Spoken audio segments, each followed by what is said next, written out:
आप किस चीज के टीचर हो? मैं टीचर किस चीज का बताऊं? मैं हिंदुस्तान का टीचर हूं। कोई पूछे तो सही। नहीं, मैं तो क्या इसलिए बताऊं? पूछा था कि थोड़ा मुझे गणित समझना था। हाँ, कि बोलिए। मोदी जी ने कभी कहीं बोले हैं 35 साल, कहीं 40 साल भिक्षा मांगी, 15-20 साल चाय भी बेच लिया, जी। उसके बाद MA BA भी कर लिया पॉलिटिकल जी, साइंस में। जी। तो इसका गणित मुझे नहीं इसका आता या आपको आता मैं है? बताता हूँ। इसका गणित ये है, झूठ को इतने प्रेशर से बोलो, इतने जोर से बोलो कि लोग उसको सच समझने लगे। दिन भर बोलो झूठ, करो लोगों को भड़काने का काम, और शाम को बोलो जय श्री राम। बस जिस प्रभु श्री राम के नाम से राजनीति हो रही है इस देश में, उस प्रभु श्री राम ने कभी झूठ नहीं बोला, इसलिए मर्यादा पुरुषोत्तम थे। रघुकुल रीत सदा चली आई, प्राण जाए पर बचन न जाई। यहाँ तो दिन भर झूठ बोलो, चाहे कुछ भी हो जाए, कुर्सी न जाई। ये था राजा तथा प्रजा। हमारे यशस्वी प्रधानमंत्री जी कहते हैं, मैंने 35 साल भीख मांग के कहा, तो क्या हम भी वही कर दें क्या? इसके बाद शुरू हो जाएंगे आप रिटायर होने के बाद भीख मांगना? वो उस पोजीशन पे ला दिया। कर्मचारी के हित की बात होती तो तलवार लेकर के सब बैठ जाते हैं। जिस रूप में हमारा तंत्र चल रहा है, लोकतंत्र बिल्कुल पूरी तरह धराशायी होता दिखाई दे रहा है। और आज संसद के भीतर अगर देखा जाए तो केवल पार्टी के जो राजनेता हैं, पार्टी विहिप के अनुसार केवल हाथ उठाना जानते हैं कि सोना जानते हैं। गिनती के 2 4 5 लोग केवल पार्टी लेवल पर अपना वक्तव्य रखते हैं, बाकी हमारे अधिकांश सांसद सो करके टेबल बजा करके चले जाते हैं। कबीर को, कबीर जी को, नानक जी को और पुराने हजारों साल के अंतर से जन्म लिए हुए लोगों को मोदी जी एक जगह बिठाकर वार्तालाप करवा देते हैं। इससे बड़ा हमारा सौभाग्य क्या होगा? मोदी जी की खासियत है, कुछ भी कर सकते हैं। क्या कमाल है जी, हजारों साल इकट्ठे कर दे। मोदी जी आज मेरे अंदाजे से अगर मैं कहूँ शायद 200 साल के तो हो चुके हैं और 500-700 साल और जिए। जी आपने जो कहा वो तो ठीक कहा, लेकिन इसी अच्छे दिन की कल्पना करके हर हर मोदी और जय जय मोदी कर रहे थे लोग। देखिए, हम लोगों ने बहुत कुछ अपेक्षाएं पाली थी। उसको पाकिस्तान, अफगानिस्तान, अमेरिका में कौवा मरता तो पता लग जाता है। यहाँ 700 किसान बॉर्डर के ऊपर मर गए, मोदी जी को पता नहीं लगा। चिल्ला सब रहे हैं, लेकिन बड़ी अच्छे से डिवाइड एंड रूल करके आप लोगों को अलग अलग करके रखा गया है कि आवाज सुनाई ना दे जनता को, और आवाज जो सुनाएगा वो चुपचाप मोदी जी के गोदी में बैठा हुआ है। क्या डेमोक्रेसी में कभी ये हाल देखा था? ये डेमोक्रेसी में हाल कभी नहीं देखा था, लेकिन आज की परिस्थिति ये है कि चुनाव में बाहुबल, धनबल, शराब, पैसे, इन सब के दम पर चुनाव जीत करके आते हैं। आगे बहुत लड़ाई है, अभी दुनिया लड़ाई है, आगे बहुत लड़ाई है। आवाज दो, हम एक हैं। आवाज दो। दोस्तों नमस्कार। देश में क्या अच्छे दिन आ गए हैं। एक तरफ नौजवानों का भविष्य अंधेरे में है, यानी कि बेरोजगारी। दूसरे तरफ हमारे शिक्षक चिल्ला रहे हैं, जो इस देश के निर्माता हैं। एक तरफ जब ये लोग रिटायरमेंट के कगार पे पहुंचते हैं तो चिंता सताती है न्यू NPS की, यानी कि न्यू पेंशन स्कीम, जिसके माया जाल में इन लोगों को फंसाया गया है। कल मैंने दिखाया था कि ग्रामीण डाक सेवा वाले रिटायरमेंट जो होने में करीब करीब 1 महीना बचे हैं, वो रो रहे हैं कि हमारे बच्चे हमको रोटी अगर नहीं खिलाएंगे तो हमारा क्या होगा। उनका पेंशन ही नहीं है, जिनका पेंशन है वो चिल्ला रहे हैं। तो इस देश में ऐसा कौन सा वर्ग है जिसके सबसे ज़्यादा अच्छे दिन आए हो या थोड़ा बहुत अच्छे दिन आ गए हो? अगर आपको पता है तो आप बताइएगा। खैर, मैं बात करता हूँ, ये हमारे देश के अध्यापक हैं। अध्यापक वो होते हैं जो देश के बैकबोन्स होते हैं, जो देश के निर्माता होते हैं, जो देश के बच्चों को अच्छे नागरिक बनने की शिक्षा देते हैं, जिससे देश आगे बढ़ता है। आज इन शिक्षकों का खुद ही भविष्य अंधकार में नजर आ रहा है। सर, आप लोग यहाँ पे आवाज़ लगा रहे हैं NPS के खिलाफ में, बहुत सारे लोग चिल्ला रहे हैं। आप लोग तो एक आध दिन आए हैं तो मैं देखा है, यहाँ कोई ऐसा डिपार्टमेंट नहीं है जिसके लोग नहीं आते हैं यहाँ पे NPS के खिलाफ में आवाज़ लगाने के लिए। क्या बैंक वाले, क्या और किसी PSU के लोग, सारे लोग यहाँ आके आवाज़ लगा रहे हैं। मैं मानता हूँ कि करोड़ों के तादाद में होंगे वो। तो ये जो अलग अलग टुकड़ियों में लड़ाई लड़ रहे हैं, इससे कैसे सॉल्यूशन निकलेगा? देखिए, हम पिछले 10 सालों से पुरानी पेंशन की बहाली के लिए लड़ाई लड़ रहे हैं और कोशिश कर रहे हैं कि हम केवल टीचर नहीं रहें, बल्कि बाकी जो अन्य संगठन हैं वो भी हमारे साथ आ जाएं। अभी सेंट्रल गवर्नमेंट एम्प्लॉयज़ के जनरल सेक्रेटरी प्रेमचंद जी हमारे साथ हैं, आए हुए हैं। 17 तारीख को रेलवे फेडरेशन वालों के साथ हमारी मीटिंग है और अब सरकार के कारण पर कुछ जू रेंगनी शुरू हुई है। कुछ राज्यों में पुरानी पेंशन स्कीम की बहाली के आदेश कर दिए गए हैं, घोषणा कर दी गई है। अभी गुजरात और हिमाचल में दोनों जगह बीजेपी को छोड़ के बाकी सभी लोग दलों ने पुरानी पेंशन बहाली के को समर्थन दिया है, अपने मेन एजेंडे में लिया है। भारत एक विशाल देश है। आप यहाँ पे जंतर मंतर पर जब आते हैं ना, तो ये सोच के आते हैं कि आपकी आवाज़ कम से कम मीडिया के माध्यम से दूर तक पहुँचे।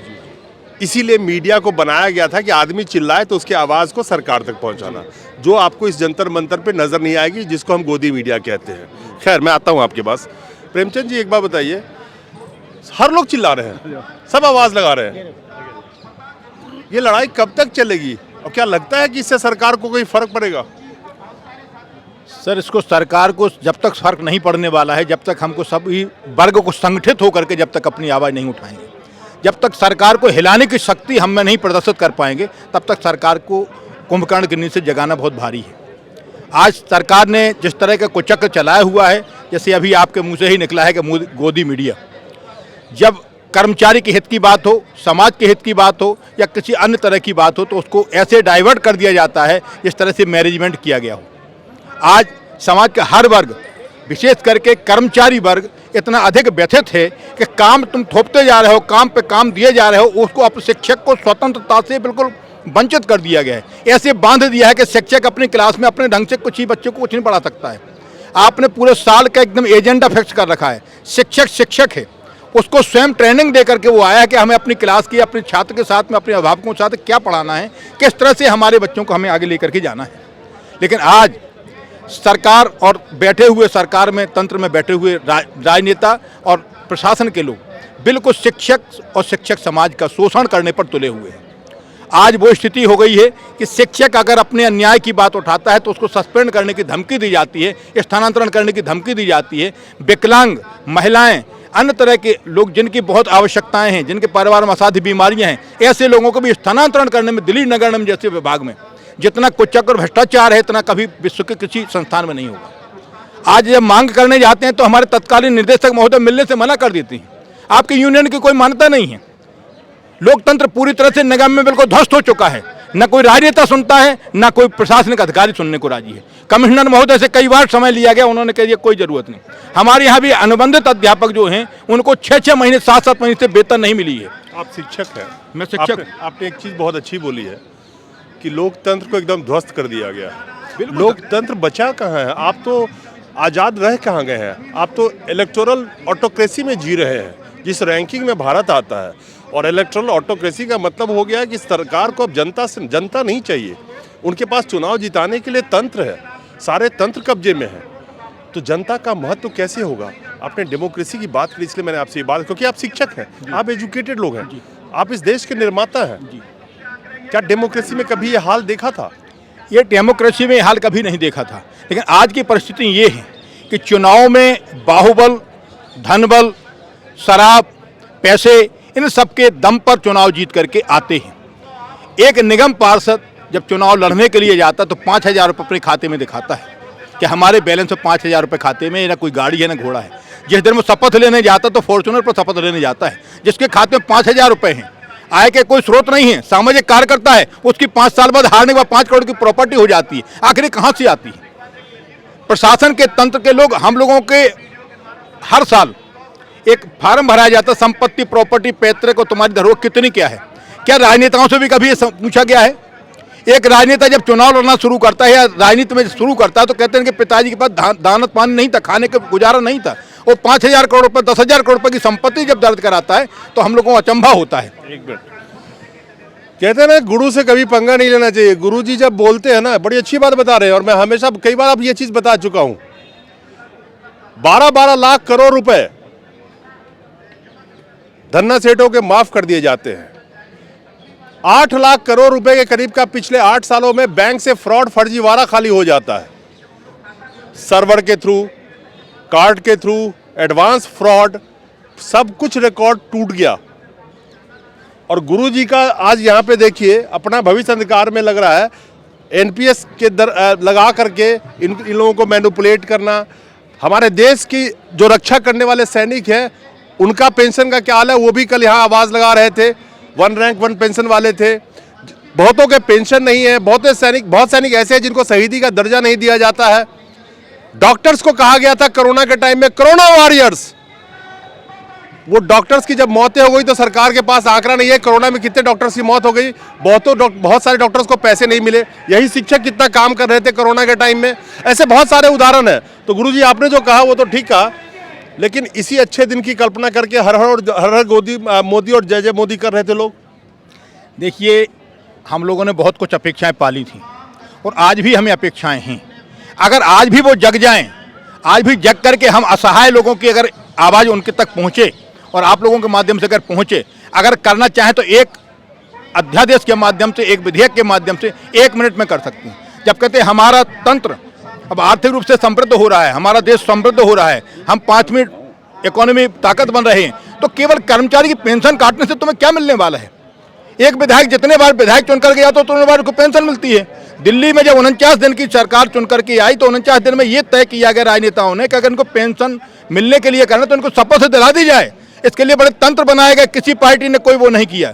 जब विधानसभा में किसी तरह के विधेयक पारित करके उनकी पेंशन बढ़ाने की बात हो, उनके भत्ते बढ़ाने की बात हो, तो एक भी कोई विपक्ष का लीडर विपक्ष नहीं दिखाई देता है वहाँ पर। जब लोकसभा के तंत्र में किसी तरह के भत्ते बढ़ाने की बात होती है, उनके तंत्र को अधिकार देने की बात होती है, तो हमारे ऊपर सबके मुंह पर बिल्कुल पट्टी बंध जाती है। और जब कर्मचारी के हित की बात होती है तो तलवार लेकर के सब बैठ जाते हैं। जिस रूप में हमारा तंत्र चल रहा है, लोकतंत्र बिल्कुल पूरी तरह धराशायी होता दिखाई दे रहा है। और आज संसद के भीतर अगर देखा जाए तो केवल पार्टी के जो राजनेता हैं, पार्टी विहिप के अनुसार केवल हाथ उठाना जानते हैं कि सोना जानते हैं। गिनती के 2, 4, 5 लोग केवल पार्टी लेवल पर अपना वक्तव्य रखते हैं, बाकी हमारे अधिकांश सांसद सो करके टेबल बजा करके चले जाते हैं। कितना दुर्भाग्य है इस देश का। हिमाचल का चुनाव, हिमाचल के चुनाव में ऐसा अनुमान लगाया जा रहा, अभी आंकड़े अभी आएंगे, अनऑफिशियली 6 से 8 हज़ार करोड़ रुपए खर्च किए गए हैं। गुजरात का चुनाव अभी वोटिंग हो जाने दीजिए, जैसा अनुमान लगाया जा रहा है 25 से 30 हज़ार करोड़ रुपए खर्च होने जा रहे हैं। जिस देश में एक एमपी 70 लाख रुपए करीब, कहीं कहीं 78 लाख हो गए हैं, वहाँ पे एमपी खर्च कर सकता है, वहाँ पे पीछे से पैसा कौन पंप करता है आज तक आपको पता नहीं चला होगा। नोटबंदी मोदी जी करते हैं, कहते हैं भ्रष्टाचार खत्म, काला धन खत्म, नकली नोट हो, और वोटिंग के दरमियान चाहे लोकसभा का इलेक्शन हो, विधानसभा का इलेक्शन हो, लाखों लाख करोड़ रुपए पकड़े जाते हैं, लेकिन वो नोट किसके होते हैं, कहाँ से आए, कोई नहीं बोलेगा। गुरुजी क्या मतलब क्या लग रहा है अब आपको? मेरा सवाल ये है कि चिल्ला सब रहे हैं, लेकिन बड़ी अच्छे से डिवाइड एंड रूल करके आप लोगों को अलग अलग करके रखा गया कि आवाज सुनाई ना दे जनता को, और आवाज जो सुनाएगा वो चुपचाप मोदी जी के गोदी में बैठा हुआ है। ये आवाज मीडिया उठाती थी। मीडिया को भी हमारे यशस्वी प्रधानमंत्री मोदी जी की सरकार ने मुट्ठी में कैद कर लिया है। एक बार चौधरी चरण सिंह जो भारत के पूर्व प्रधानमंत्री थे, उन्होंने कहा था, साथियों, किसानों, देशवासियों, जिस दिन मीडिया मेरी प्रशंसा शुरू कर दे, आप समझ जाना मैं तुम्हारा नहीं रहा। और ये मोदी के साथ हो रहा है, इससे लगता है वो हमारा नहीं रहा। और कोई पूछना है कि सरकार करेगी, सोचेगी, समझेगी, देशवासियों से पूछ के काम करेगी। नोटबंदी रात में कर दी, किसको पता था? किससे पूछा? मोदी जी को पता था। मोदी जी को पता था। आज भी उसको पाकिस्तान, अफगानिस्तान, अमेरिका में कौवा मरता तो पता लग जाता है। यहाँ 700 किसान बॉर्डर के ऊपर मर गए, मोदी जी को पता नहीं लगा। 47 लाख लोग कोरोना में मर गए, मोदी जी को पता नहीं चला। ऑफिशियली अगर 5 लाख रुपए का, 5 लाख लोगों का है। दुनिया की बात करते हैं, हम विश्व गुरु बनेंगे। इस देश की राजधानी के टीचर्स को तनख्वाह नहीं मिल रही, पेंशनर्स को पेंशनर नहीं मिल रही, विश्व गुरु बनेंगे। इससे बड़ी झूठ देश में, इतनी बड़ी झूठ और इतनी बड़ी लूट जो अब हो रही है, पहले कभी नहीं हुई। एक मिनट, बहुत बढ़िया बात, विश्व गुरु बनेंगे और गुरुजी सड़क पे चिल्लाते फिर रहे हैं। सैलरी मिलती है, हाँ, सैलरी मिलती है तो हमें यह लगता हमें बहुत कुछ मिल गया, जो कि हर महीने मिल जानी चाहिए थी, 6-6 महीने बाद आती है। एम्प्लॉइज हैं हम सरकार के, ये लगने लग गया दुकान पे जाते हैं, अगर आप झूठ बोलते हो नौकरी नहीं करते। हमारे को तो इन सरकार ने, हमारे यशस्वी प्रधानमंत्री मोदी जी के नेतृत्व में हमारी जो सच्चाई है, जो वास्तविकता है, वो भी लोगों को झूठ लगने लगी। और उसकी गोदी मीडिया ने ऐसा प्रचार कर दिया, जितनी वो झूठ बोले वो लोगों को सच लगने लगी। दिन भर बोलो झूठ, करो लोगों को भड़काने का काम, और शाम को बोलो जय श्री राम। बस जिस प्रभु श्री राम के नाम से राजनीति हो रही है इस देश में, उस प्रभु श्री राम ने कभी झूठ नहीं बोला, इसलिए मर्यादा पुरुषोत्तम थे। रघुकुल रीत सदा चली आई, प्राण जाए पर बचन न जाए। यहाँ तो दिन भर झूठ बोलो, चाहे कुछ भी हो जाए, कुर्सी न जाए। ये था राजा तथा प्रजा। हमारे यशस्वी प्रधानमंत्री जी कहते हैं मैंने 35 साल भीख मांग के कहा, तो क्या हम भी वही करते हैं क्या? इसके बाद शुरू हो जाएंगे आप रिटायर होने के बाद भीख मांगना? वो उस पोजीशन पे ला दिया। अभी मेरे रिटायर्ड बैठे हैं जिनके हड्डियों में दम नहीं रहा, जवानी और अपना सर्वस्व शिक्षा के क्षेत्र में लुटा दिया। जब उन्होंने विश्व गुरु बनाने की कोशिश की, अपना सब कुछ लगा, आज बुढ़ापे में उनको कटे हुए पैसे से जो उनका इलाज होना था, अस्पताल इलाज नहीं करते। अब ये सरकार हमें पैसा नहीं देती, आपके पैसे गए भाड़ में। कार्ड बनाकर कैशलेस कार्ड बनने के बाद। आप किस चीज के टीचर हो?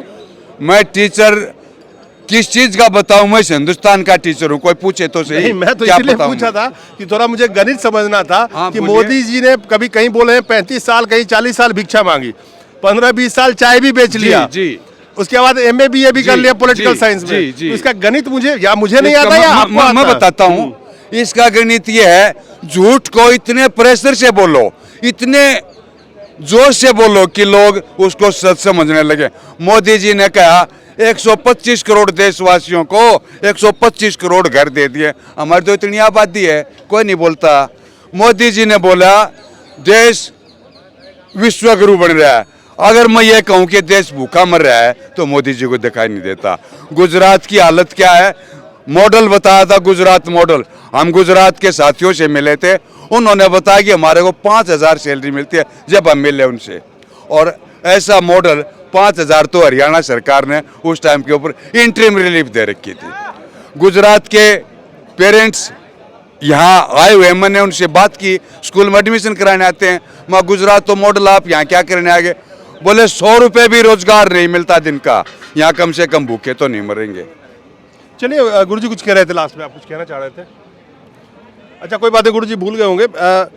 सवाल यह है कि जिस गुजरात मॉडल को दिखा दिखा के मोदी जी भारत के सत्ता पे काबिज हुए, वो वाकई झूठ के मॉडल के ऊपर टिकी हुई थी। और वाकई ये जो दौर चल रहा है 2014 के बाद से, ये भारत के इतिहास में झूठ का मॉडल एक ऐसा लिखा जाएगा कि जनता के सामने कोई नेता सच भी बोलेगा तो जनता को शायद विश्वास नहीं होगा। तो यही था गुजरात मॉडल और विश्व गुरु भारत के, यही गुरुजी लोग खड़े हैं। और आज ये खड़े हैं, कल कोई और खड़े होते हैं। पूरे भारत में गुरुजी चीख रहे हैं उसी भारत को विश्व गुरु बनाने का सपना दिखा दिखा के, और मोदी जी दिन रात आपको भी सपना दिखाते रहते हैं। कबीर जी को, नानक जी को और पुराने हजारों साल के अंतर से जन्म लिए हुए लोगों को मोदी जी एक जगह बिठाकर वार्तालाप करवा देते हैं। इससे बड़ा हमारा सौभाग्य क्या होगा? मोदी जी की खासियत है, कुछ भी कर सकते हैं। क्या कमाल है जी, हजारों साल इकट्ठे कर दे। मोदी जी आज मेरे अंदाजे से अगर मैं कहूँ शायद 200 साल के तो हो चुके हैं और 500-700 साल और जिएंगे। गुरु जी कहने, चलिए कर लें, हम समापन की तरफ वो कहते हैं ना कि जो डलहौजी न कर पाया वो ये हो काम कर देंगे, जो डलहौजी न कर पाया वो ये हो काम कर देंगे, कमीशन दो तो हिंदुस्तान को नीलाम कर देंगे। वही दौर चल रहा है आज हिंदुस्तान का। नमस्कार।